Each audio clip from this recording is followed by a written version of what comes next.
abstenções e o número de pessoas que não participaram, que tanto que anularam e os que não foram para a eleição. A gente observou que Alagoas é o líder, né, no país, do número de eleitores que não vieram votar no segundo turno, como também o voto em branco e nulo. Isso traz uma preocupação para as próximas eleições, porque está desestimulando, né, o eleitor de ir votar. De que forma você vê esse quadro, Márcio? Veja só, é interessante perceber que em Alagoas o número de votos foram quase 200 mil. E os votos em branco, quase 100 mil. Especificamente em números reais, foram 193.891 para votos nulos. Para votos em branco, foram 88.769. Então, o que é que a gente pode perceber aí? Que tipo de eleitor é esse que não está indo para o pleito? O que está desestimulando esses eleitores? Cabe ressaltar que o estado de Alagoas, o número de votantes aptos a votar, foram quase 1,5 milhão. Totalizando todo o pessoal, todos os eleitores, a gente tem um número aí que é para a gente refletir, principalmente que classe social esses eleitores pertencem, qual o nível de escolaridade dessas pessoas. É preciso fazer um estudo sistêmico, social, ou melhor, é preciso fazer uma cartografia social desses eleitores. Por quê? Porque a eleição que vai vir agora, que é uma eleição municipal, esses eleitores precisam ser identificados. E como é que a gente vai identificar ele? Percebendo onde foi que teve mais abstenções em branco em números regionais das sessões, por exemplo, terceira zona aqui em Maceió, quarta zona, e aí a gente vai perceber qual é o nível que ele tem de nível de escolaridade. Por quê? Porque o TRE, o Superior Tribunal Eleitoral, tem a seguinte informação. Em Alagoas, 250 mil eleitores não estavam aptos a votar. Né? Desses aptos a votarem, eles não tinham educação suficiente para entender como é que se dá uma estrutura política, como é que dá um pleito. Então, a gente tem aí 250 mil pessoas com um nível de educação muito baixo para compreender o que é uma política pública, como é que ela se dá e qual é o pleito político e quais os interesses que estão por trás. Ô Márcio, um detalhe importante que a gente precisa colocar nessa tua fala é que esse eleitor, né, basicamente pode não estar acreditando mais nos candidatos, né? Porque a gente consegue ver em vários locais, em várias cidades, até a nível de governo federal, a presença constante da corrupção, né? O dinheiro público sendo desviado para outras funções. Você acha que tem gente que não vai votar, Márcio, exatamente por isso? Ah, não vou. É muita corrupção, prefiro pagar a taxa, a multa de R$ 4 e não vou votar. Deve ter muita gente, né, nesse segmento, né, Márcio? Perfeito, Kleber. Sua fala ela é bem crucial e pertinente. Por quê? Porque ao analisar, e eu fazendo esse estudo aqui, do ponto de vista empírico, nós podemos identificar que há uma narrativa, há uma prática de corrupção, que a gente sabe, né? Desvio de verbas, né? E isso enfraquece as relações e o interesse em participar do processo. No entanto, o que a gente precisa analisar do ponto de vista sociopolítico e cultural? Como é que os partidos políticos ou as bases políticas precisam ver esse cenário e, a partir desse cenário, mensurar quais as estratégias que podem corroborar para fazer com que esse eleitor vote a se vislumbrar com o processo político, mostra-se com interesse em participar daquilo que, de certa forma, destina e define a política pública no país. Por exemplo,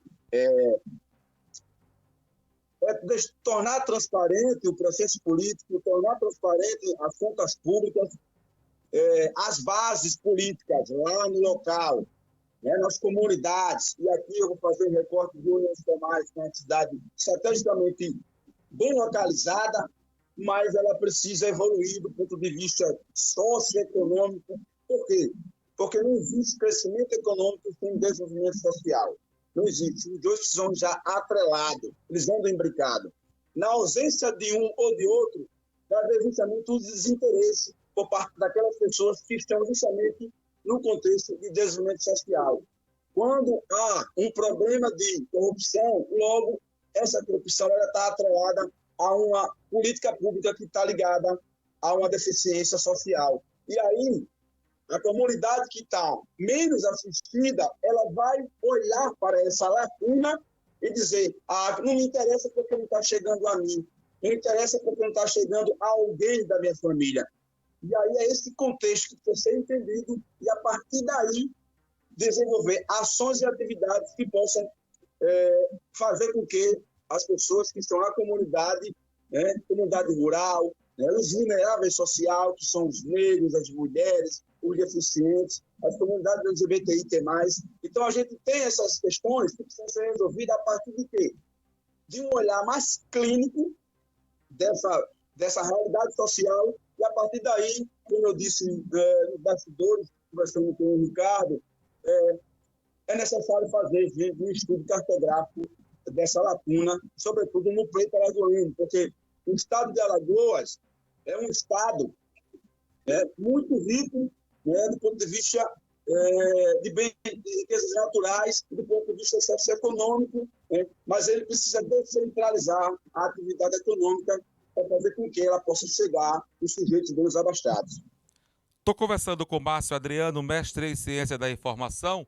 Eu queria que você falasse do fato que aconteceu no domingo da eleição, que foi a Polícia Rodoviária Federal, em alguns pontos do país, pararam ônibus que conduziam eleitores que iam às urnas votar e, como se diz no popular, prendeu o ônibus, né? Não deixou o ônibus seguir viagem, quando já havia uma determinação do Tribunal Superior Eleitoral para liberar o transporte de eleitor. De que forma, Márcio, você viu esse fato?